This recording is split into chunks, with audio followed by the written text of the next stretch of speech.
Hey guys, today we are going to talk about the possibility of the Lannister twins Jaime and Cersei secretly being the Targaryen twins all along. Could that be the reason Jaime and Cersei are prone to incest, with Cersei also being prone to madness? And is there enough evidence supporting it? You'll find out in this video. One of the most popular theories in the world of Game of Thrones goes that Tyrion is not Tywin Lannister's son, but that he's actually the son of the Mad King Aerys II Targaryen. In George R. R. Martin's books, the Mad King and Tyrion's mother, Joanna Lannister, had some history. Tyrion looks more like a Targaryen than a Lannister, and dragons do love him. The theory not only helps to explain why Tywin utterly despises his youngest son so much, but it also fulfills the dragon has three heads prophecy from a Song of Ice and Fire books. I already made a video analyzing the evidence supporting this theory, and even though it seems quite convincing, I've never really believed it to be true. Here's why this theory has never sat right with me: it's too obvious for Game of Thrones. Author George R. R. Martin not only envisioned his series, which he calls A Song of Ice and Fire, as a place where fantasy could be complex, lurid, and as shocking as true medieval history was, but he also wanted it to change the way people looked at fantasy books in general. In other series, it would make sense to see an underdog character like Tyrion ascend to a position of true heroic leadership, but to very loosely quote one Arya Stark, that's not Game of Thrones. So why would Martin put so much evidence in his last two books with allusions to the Mad King's obsession with Joanna Lannister? Why insert the idea that Joanna and Aerys had an affair, and that a child may have come from that union? Because it's important to the story Martin's telling. It's important because Cersei and Jaime have been secretly Targaryens this whole time. Think for a moment about the traits that define Targaryens, besides just silver hair and dragon riding. They're typically beautiful, strong, and prone to incest. It's also said they either come out truly noble or incredibly cruel and crazy. Personality-wise, Cersei and Jaime have far more in common with the Targaryen dynasty than they do with the overall Lannister family tree. Cersei's tendency for power, Jaime's prowess on the battlefield, and their unholy romance are all par for the course in the Targaryen family tree. The books even reveal that the only other man young Cersei ever had crush on beside her brother was Rhaegar Targaryen, who, if this theory holds, would also be her sibling. And if you're worried about how much they look like Lannisters, remember that Jon is half Targaryen, and he looks full Stark. That's because Targaryen traits are recessive. The bloodlines of the other Grey houses overpower the Targaryen features. There's one conversation in particular that caught my eye in the books, and it could be foreshadowing Jaime's true lineage. In A Feast for Crows, Jenna Lannister, Tywin's sister, gives Jaime a really odd bit of family wisdom. "Jaime," she said, tugging on his ear, "Svidling, I have known you since you were a babe at Joanna's breast. You smile like Jerion and fight like Tig, and there's some of Kevin in you, else you would not wear that cloak. But Tyrion is Tywin's son, not you. I said so once to your father's face, and he would not speak to me for half a year." Why would this enrage Tywin so much? Maybe because deep down he knew that Tyrion was the only child that's truly his. George R. R. Martin loves complexity and symmetry. A big part of Game of Thrones is discovering everyone is not who you think they are. We found out at the end of the last season that Jon is not Ned Stark's son, but Rhaegar Targaryen and Lyanna Stark's son, meaning his love for Dany Targaryen is also incestuous. Martin is by now known not only for gritty fantasy, but also stories that are complex and buck conventional lines. As you'll read, he offers even more specific clues to support this theory. The ironic thing is that if Cersei and Jaime are Targaryens, it sets up some interesting symmetry within the Game of Thrones narrative framework. The dragon has three heads. But look at the game board of Westeros right now. There are three monarchs who have come out of seemingly nowhere to the position of power over the realm: Dany, Jon, and Cersei. Jaime killed the Mad King, and if Aerys was in fact Jaime's father, it creates a brand new connection between him and his beloved brother Tyrion. Both brothers killed their own fathers. Also, if Cersei and Jaime are indeed Targaryens, it means that the Targaryens' bloodline continued to rule over Westeros even after Robert's rebellion. The reason I find myself returning to this theory again and again lately is because the show itself seems to want to compare Cersei's reign with Aerys's. Blowing up King's Landing with wildfire aside, and that's a huge aside, the show has shown her to have a similar flair for torture as Aerys, and it's physically placed her among his prized dragon skulls.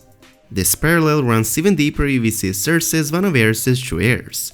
Cersei is showing up some powerful parallels between her and the Mad King, with her tendency for burning everybody with wildfire and pretty much becoming a Mad Queen. Like father, like daughter.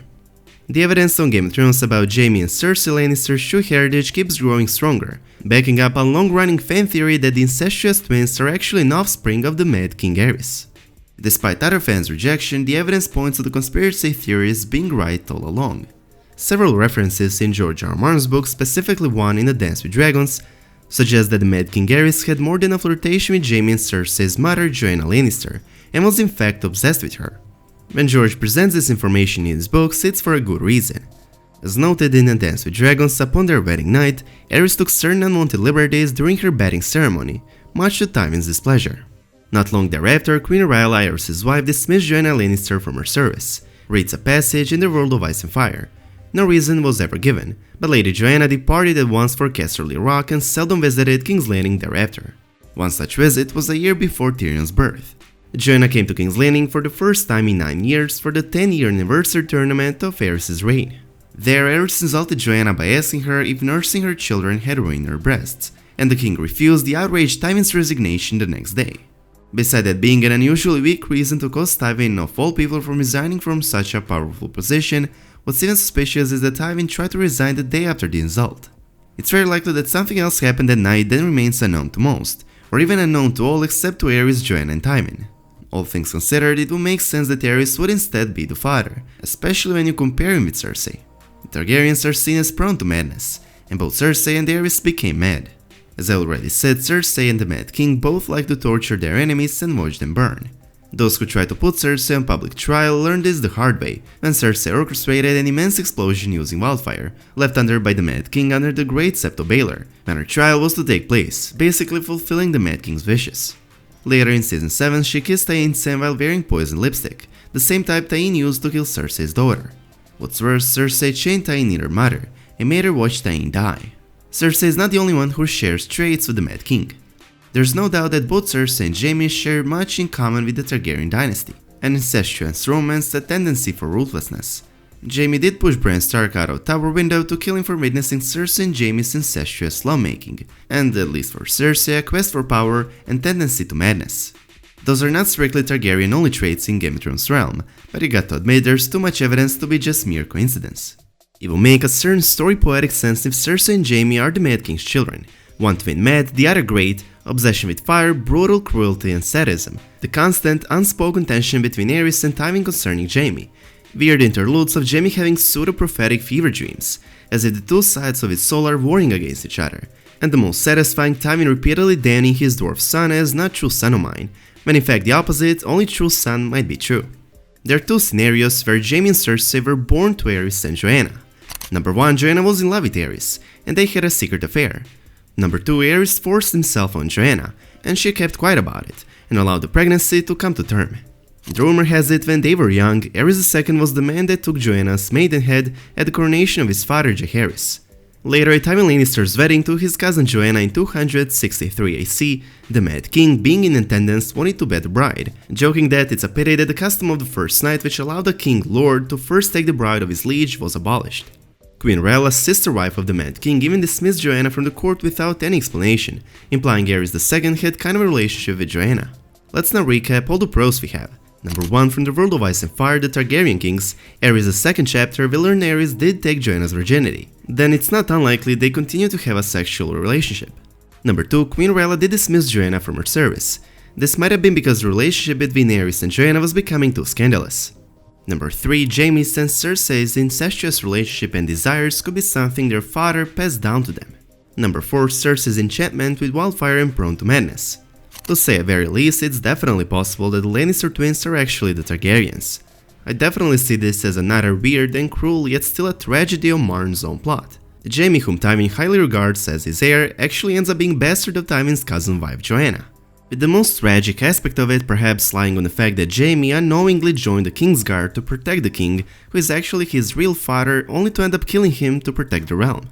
In addition to that is the highly debatable statement by Jaime Lannister, Jaime's aunt, to which she sort of states that Jaime is not the son of Tywin. Yes, it's possible that Jaime and Cersei could be Aerys' bastard children. Also remember that in the Targaryen family, one sibling usually goes mad and the other remains sane. That would explain Cersei going mad and Jaime turning out to be completely sane, and it would also explain how one of their children also turned mad, while the other remained sane. One more thing, if this theory turns out to be true, it would mean both Lannister brothers killed their own fathers, although one knew it was his father and the other didn't. In my opinion, the Lannister twins not actually being the Lannisters, but rather the Targaryens would fit well with the ironic world George R. R. Martin has created, but that's just my opinion. I'm curious what's your thought about this theory, so make sure to let me know in the comment section down below. Also, feel free to leave some questions as I'll be making Q&A video very soon. And as always, I hope you guys enjoyed this video. If you did, please make sure to subscribe to our channel and I hope to see you in the next one. Peace.